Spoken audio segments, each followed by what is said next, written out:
Mambo vipi? Karibu katika Legela TV. Leo katika pita zangu nimetembelea chuo cha DSJ, chuo cha waandishi wa habari, na nimekutana na dada mmoja hivi. Nimependa kumuuliza swali kwa kitu anachokifanya. Ataeleza mwenyewe kitu gani. Swali langu linamuuliza kwamba anatumiaje fursa za kuwa mwanafunzi huku anafanya biashara zake anazozifanya. Mambo vipi dada? Poa. Kwa majina unaitwa nani? Kwa jina naitwa Janet Banekwa. Dada Janet Banekwa. Katika pita zangu nimependa wasichana wakiwa wanavaa wanangarishwa. Nikauliza hii kitu inapatikana wapi? Wakasema mtafute dada mmoja anaitwa Janet. Ndio maana nikapelekea kufurahia kufanya kipindi na wewe. Yeah. Je, unatumiaje fursa ya kuwa mwanafunzi huku unafanya biashara? Kwa upande wangu natumia fursa mimi kutokana na pesa. Yaani fursa iliyopo hapa, wadada wanapenda kuvaa cheni, wanapenda kuvaa hereni, wanapenda kuvaa pete. Kwa hiyo nimeitumia hiyo fursa mimi kuwaletea mizigo, na waletea, wananunua hivyo.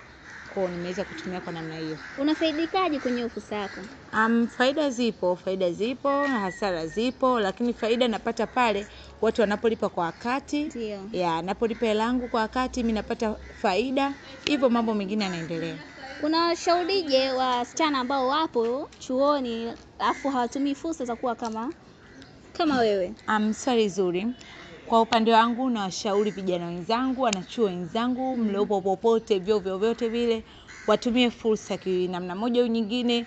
Kila chuo, kila eneo lolote, haiwezi, yani kama yupo chuo, yupo nyumbani, wherever, atumie fursa ile iliyopo. Kuna mambo mengi, kuna VBG, kuna public, kuna vitu vingi sana ambavyo watu wanauhitaji navyo. Unaweza ukatumia fursa ukajipatia kipato kwa namna moja au nyingine. Special wasichana wenzangu, tutumie fursa jamani. Sawa, swali la kizushi. Mabinti wengi wanaofanya biashara vioni huaga wanaona aibu, labda kuna mtu wake au nini namna gani hivi, wanaona aibu kufanya hiyo biashara. Wewe kwa upande wako ikoje?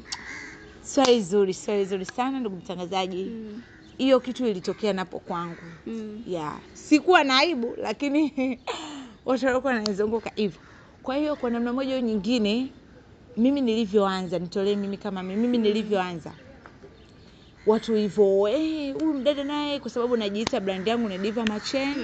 So yani huyu Diva naye huyu muone anaweza kusambaza vidude vyake sijui nini na nini. Kwa namna moja au nyingine nakatisha tamaa, lakini wale dada ambao wao wenyewe wanajikatisha tamaa sasa wanajifanya mabrandi manini, siwashauri. Jamani, siwashauri. Ubrandi wekeni pembeni, fanya kazi yako, tumia fursa vizuri, pata pesa, tulia. Mambo mengine acha fuata. Shukrani sana dada Diva Machen. Asante. Usubscribe, maana dada Diva kasema msione aibu kutumia fursa zilizokuwepo chuoni. Wadada jitokezeni. Kwa hiyo hilo ni jambo tosha kabisa kwa nyinyi mabinti. Kwa hiyo usisahau kushare, kusubscribe na kulike.